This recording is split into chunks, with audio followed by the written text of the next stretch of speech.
జంతికలు గుల్లగా టేస్ట్గా రావాలంటే మీకు మంచి కొలతలతో అయితే నేను జంతికలు ఎలా వండుకోవాలో వీడియోలో చెప్తానండి.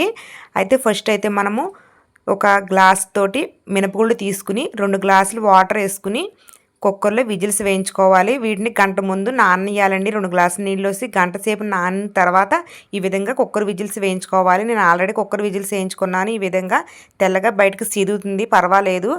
కుక్కర్ విజిల్ వేయించుకున్న పప్పునైతే మనము చల్లారిన తర్వాత మిక్సీ పెట్టుకుని ఈ విధంగా పక్కన పెట్టుకోవాలి. తర్వాత ఏ గ్లాస్తో మనము మినపగుళ్ళు తీసేమో అదే గ్లాస్తో 3 గ్లాసులు వరిపిండి వేసుకోండి. మనకు గుల్లగా వస్తాయి. బాగా గుల్లగా వస్తే నూనె ఎక్కువ పీడుస్తాయి కాబట్టి మీకు నూనె పీడ్చకూడదు అనుకుంటే 4 గ్లాసులు వరిపిండి తీసుకోండి.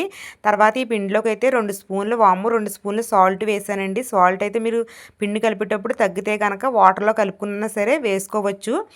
తర్వాత మనము ఇందాక మిక్సీ పెట్టుకొని ఈ మినప్పిండిని వరిపిండిని కలిపేసుకోవాలి. నేను వీడియోలో చూపించినట్టుగా క్వాంటిటీ అయితే ఇలా ఉండాలన్నమాట. తర్వాత ఈ విధంగా కలుపుకున్న తర్వాత మనము జంతికలు గొట్టంలో అయితే పిండిని అయితే ఈ విధంగా పెట్టుకోవాలండి.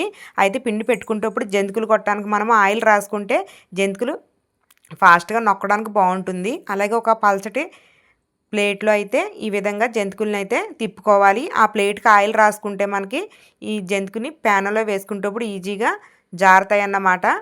ప్లేట్కి కూడా ఆయిల్ వేసుకోవాలి. ఈ విధంగా మీకు జంతిక ఏ సైజు కావాలో ఆ సైజులో అయితే మీరు తిప్పుకోవచ్చు. ఈ విధంగా నేను 3 జంతికలు అయితే తిప్పుకున్నాను. నేను ఆల్రెడీ ముందు ఒకసారి వేసేసానండి ఒక ఆయ.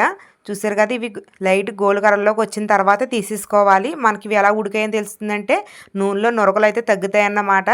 నురగ ఎక్కువ వస్తుంది, పెచ్చిదనం ఎక్కువ ఉంటేనే వేగి కొద్దీ నురగ తగ్గుతుంది. అలాగే గోల్డ్ కలర్లోకి వచ్చిన తర్వాత తీసేసుకోవడం అండి, చాలా ఈజీ.